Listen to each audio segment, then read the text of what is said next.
देखिए भाइयों और बहनों, आपको ये समझना पड़ेगा कि हम सब we are just a speck of dust in this entire cosmos. चीज़ें हमारी हिसाब से नहीं होंगी दुनिया में। इवेंट्स एक रैंडमनेस से रूल होते हैं, कोई भी इवेंट्स, और उनको जैसे होना है वे वैसे ही होंगी। चीज़ें किसी के हिसाब से नहीं होती हैं परफेक्टली। ठीक है, 100 में से 1 तुक्का लग जाता है तो हम उस बात को पकड़ के बैठ जाते हैं कि वो वाली चीज़ तो हमारे हिसाब से हुई थी, तो अब ये चीज़ क्यों नहीं हुई। लेकिन आप इस बात को समझिए कि 100 में से 1 बार ही तुक्का लगा है आपका। क्या डोनाल्ड ट्रंप के साथ उसकी सारी चीज़ें उसके हिसाब से हुई होंगी?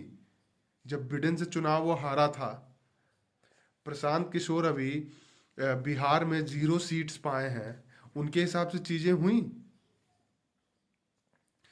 किसी के हिसाब से कोई भी चीज़ नहीं हो सकती, क्योंकि जो एक्सटर्नल इवेंट्स हैं उनको रूल करने वाले ट्रिलियंस ऑफ वेरिएबल्स हैं, और हमारे अंदर एक वेरिएबल है। वो अपने एक एक्स, मान लीजिए कि एक्स वेरिएबल है हमारे मन में, तो वो एक्स वेरिएबल अपने हिसाब से सोचता है कि चीज़ें उसके साथ होंगी।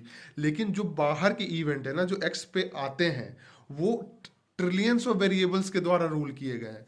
तो एक अकेला एक्स वेरिएबल, यानी कि एक अकेला मन अपने हिसाब से चीजें सोच रहा है और उम्मीद भी कर रहा है कि एक्सटर्नल इवेंट्स भी उसके हिसाब से हो, तो ये बेवकूफ़ी है। ऐसे विचारधारा में आप फंसे रहेंगे या इस चीज़ को आप नहीं समझेंगे तो आपको फ्रस्ट्रेशन ही होगी कि यार ये चीज़ मेरे हिसाब से क्यों नहीं हुई, वो चीज़ मेरे हिसाब से क्यों नहीं हुई, या मेरे साथ ही ऐसा क्यों होता है। हमको समझना पड़ेगा कि हम हैं कौन भाई। We are just a speck of dust in this entire cosmos. समझ रहे हैं ना कि आप एक चींटी है, मान लीजिए, वो चींटी आपके सामने आके रो रही है, कह रही है कि मेरे साथ ही ऐसा क्यों हो रहा है। मैं तो आप कहेंगे कि चल हट, पैर से कुचल देंगे, ऐसे मसल देंगे। वही हम ही हैं, हम भी वैसे ही हैं। आप चिल्ला लो, दिखा लो ताकत, बहुत मेहनत करो, बहुत बड़ा एग्जाम क्वालिफाई कर दो, फिर भी आप वही हो, और फिर भी आप वैसा ही फील करोगे अगर इस बात को नहीं समझोगे तो।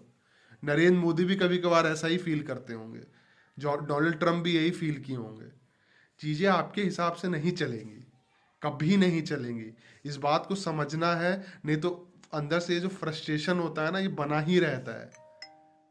और जब ये बात समझ में आ जाती है तो आप बहुत अलाइन हो जाते हो लाइफ के साथ, पीस पे आ जाते हो लाइफ के साथ।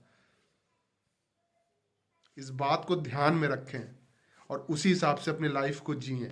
ये बहुत इंपॉर्टेंट है।